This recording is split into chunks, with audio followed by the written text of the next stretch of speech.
Imagine a garden first thing in the morning. The dew is still fresh, and the air smells like wet earth and possibility. Then right there on the tomato plant that was perfect yesterday, you see holes, dozens of them. The leaves look like lace. Something came in the night and ate everything it could reach. Now picture something else. That same garden 1 week later. Same plants, same soil, but this time not a single hole. Not one sticky trail, not one shriveled leaf. The only thing that changed was a simple liquid made from 3 ingredients, sitting in the kitchen for less than $1. This is not a fairy tale or a marketing gimmick. This is real science. It is the kind of science that has been quietly practiced by farmers for generations, long before the first bottle of commercial pesticide ever hit a store shelf. Today, every single step of how this works is about to be laid out. Why it works, how to make it, and the one critical mistake that most gardeners make that ruins the whole thing. Stay right here. This one is worth every minute. Here is a question most people never stop to ask. What is actually happening out there underneath the leaves when nobody is watching? The answer is war, a quiet, invisible, relentless war. Right now, in backyards and raised beds all over the world, tiny armies are on the move. Aphids, barely visible to the naked eye, latch onto the soft undersides of stems and drink the sap straight out of the plant. The way a mosquito drinks blood.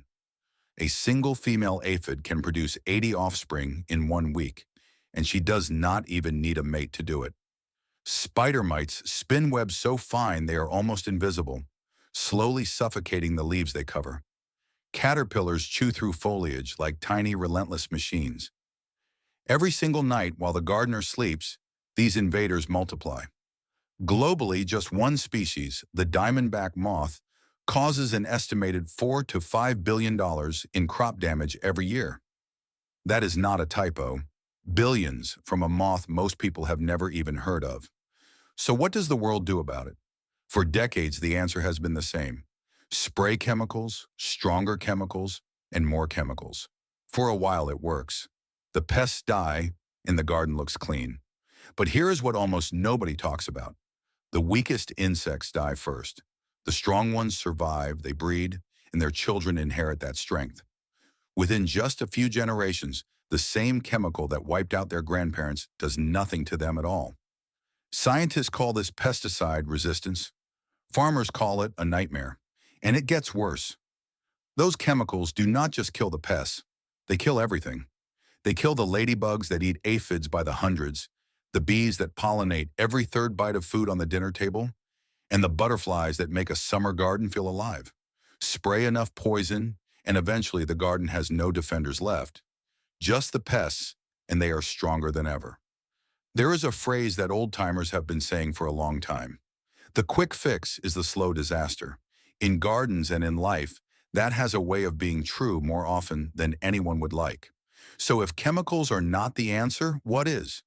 The answer has been sitting in the kitchen all along. If someone said that one of the most powerful natural pesticides on earth was something used to season pasta sauce last Tuesday night, most people would laugh. But garlic, plain old Allium sativum, has been hiding a secret for thousands of years.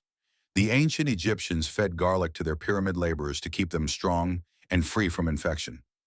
Roman soldiers carried it into battle, and medieval healers used it during the plague. Across civilizations and across centuries, garlic has been revered as a protector of health, of strength, and of life itself.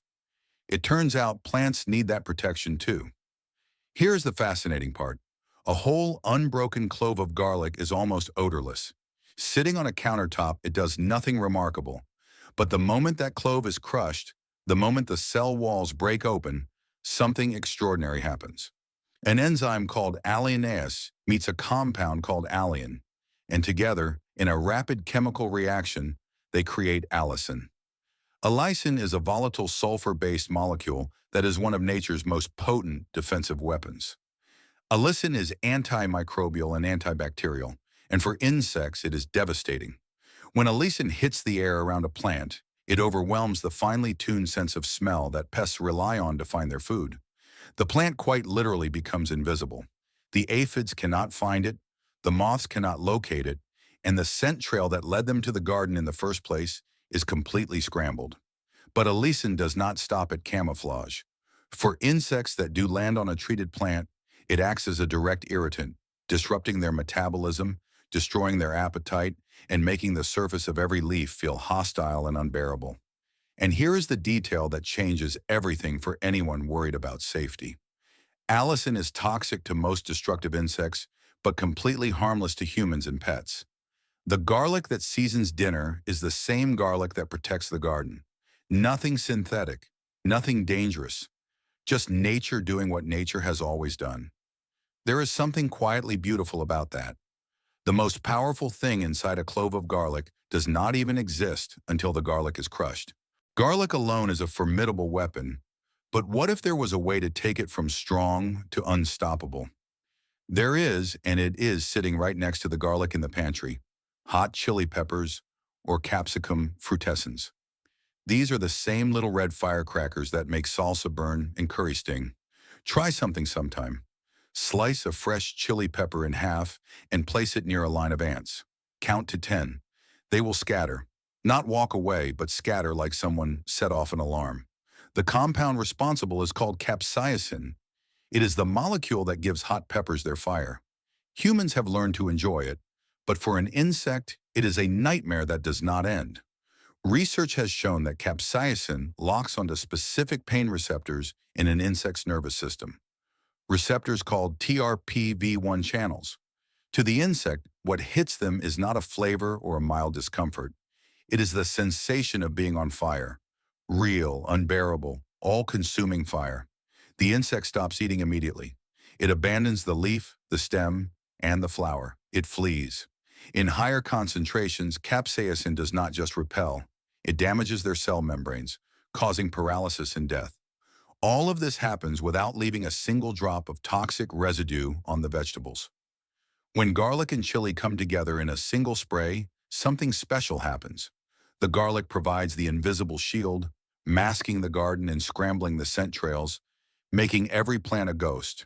The chili provides the fire, punishing anything bold enough to land anyway. One defends, the other attacks, and together they create a defense system that most pests simply cannot overcome. Now comes the part everyone has been waiting for, the actual recipe. It is almost embarrassingly simple. There are two versions here, a basic formula and an advanced one. Both work, but the advanced version simply adds an extra layer of protection that science has validated at the highest levels. Version A is the classic garlic chili spray. You need 2 to 3 full heads of fresh garlic, which is roughly 20 to 25 cloves. You also need 5 to 10 fresh hot red chili peppers. Jalapenos, serranos, or Thai chilies work beautifully. Use red ones whenever possible, as fully ripe red chilies contain significantly more capsaicin than green ones. You will also need 1 quart of water, about 4 cups, and 1 teaspoon of mild liquid soap, such as pure Castile soap or a gentle dish soap.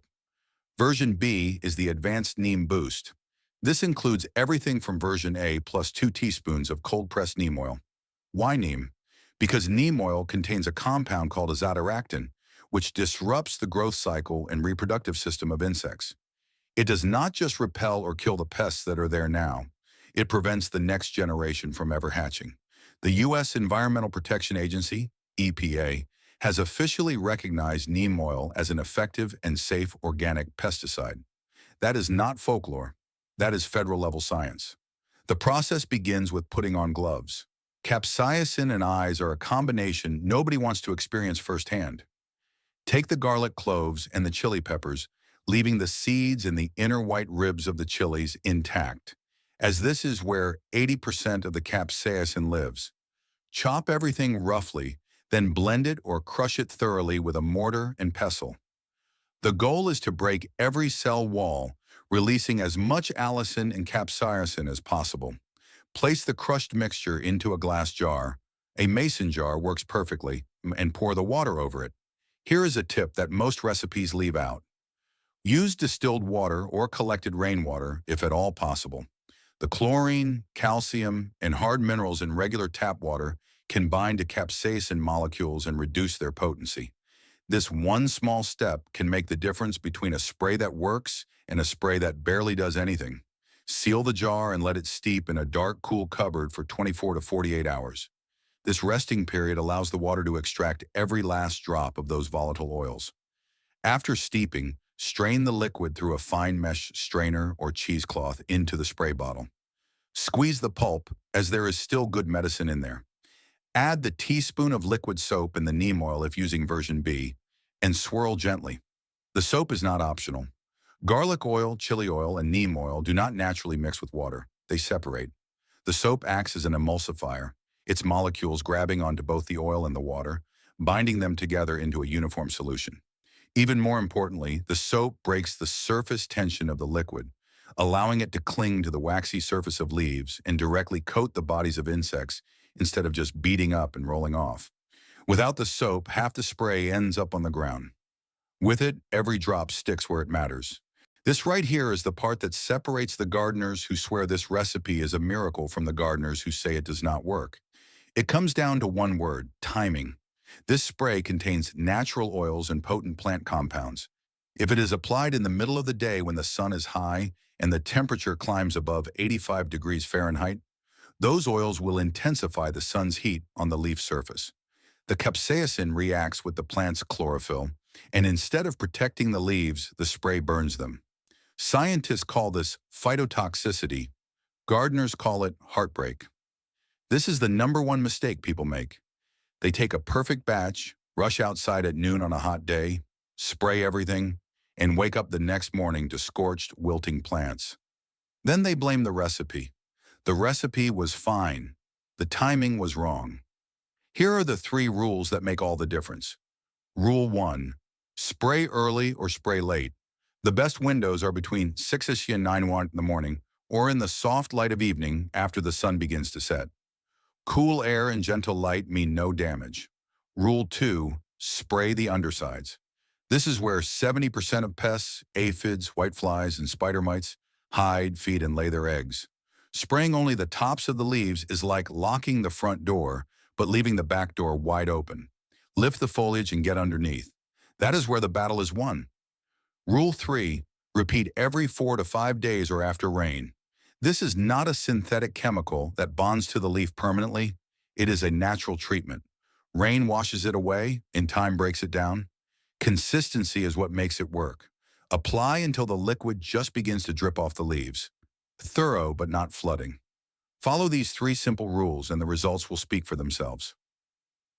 Before talking about the victories, let's be honest about the limitations, because trust is built on truth, not on hype.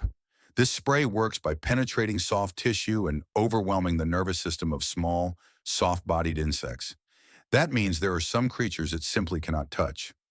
Hard-shelled adult beetles, like Japanese beetles, have a thick armor-like exoskeleton called chitin. Capsaicin cannot get through it. They will sit right there on the leaf and shrug. Slugs and snails produce a thick layer of mucus that acts as a chemical barrier, so the spray slides right off. Internal feeders like leaf miners and weevils burrow deep inside the stems and fruit, where a surface spray simply cannot reach them. Those are the limits, and knowing them up front is what separates a frustrated gardener from an effective one. Now here is what this spray does do. The morning after a proper application, the soft-bodied invaders, the aphids, the mealybugs, the spider mites, and the young caterpillars, are either gone entirely, repelled by the garlic's scent barrier, or dead on the leaves, their nervous systems overwhelmed by the capsaicin. Studies have documented that a properly formulated garlic and chili spray can reduce aphid colonies by up to 78%. Diamondback moth populations and flea beetles drop dramatically. And here is the part that makes all of this worth celebrating. When applied correctly, meaning it is not sprayed directly into open flower blossoms, this treatment is safe for the garden's most important allies. The honeybees continue their work, the ladybugs keep eating the aphids that escaped, and the butterflies keep visiting. A synthetic chemical pesticide kills everything it touches, pest and friend alike. This spray targets the invaders and leaves the allies standing. That is the difference between a weapon and a strategy.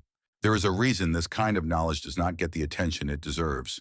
The global pesticide industry is worth well over $60 billion a year. It is an enormous machine built on a very specific business model. Sell a product that creates dependency. Spray a chemical that kills pests but also kills the beneficial predators that naturally keep those pests in check.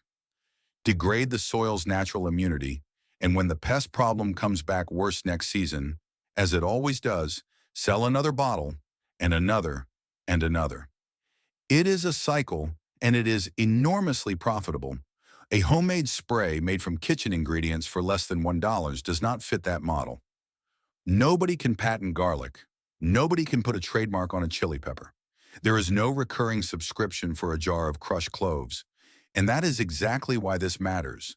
Not as a conspiracy or as outrage, but simply as a fact. When the solution is free and the problem is profitable, the solution does not get advertised, but it does get shared from gardener to gardener, from neighbor to neighbor, and from one generation to the next, the way good knowledge has always traveled. There is a garden out there right now, maybe a backyard plot, maybe a few pots on a balcony, or maybe a wide open space filled with rows of beans and tomatoes. That is waiting for this. A few cloves of garlic, a handful of chilies, a little soap, maybe some neem oil, 24 hours of patience, and a quiet evening to walk outside and spray. That is all it takes. No harsh chemicals, no expensive products, and no harm to the bees, the butterflies, or the soil that makes everything grow. Just the Earth's own ingredients used the way they were always meant to be used. If this felt useful today, share it with someone who grows things. Share it with a neighbor, a friend, or a family member who has been fighting the same battle with the same pests every season. This kind of knowledge works best when it travels. If this story changed the way you look at the simple ingredients in your pantry, please subscribe and like the channel. We are uncovering the natural wisdom and history that the modern world often tries to overlook. Let's cultivate a better future together. The next treasure of knowledge will be open soon. Keep your hands in the dirt, keep learning, and always stay grounded.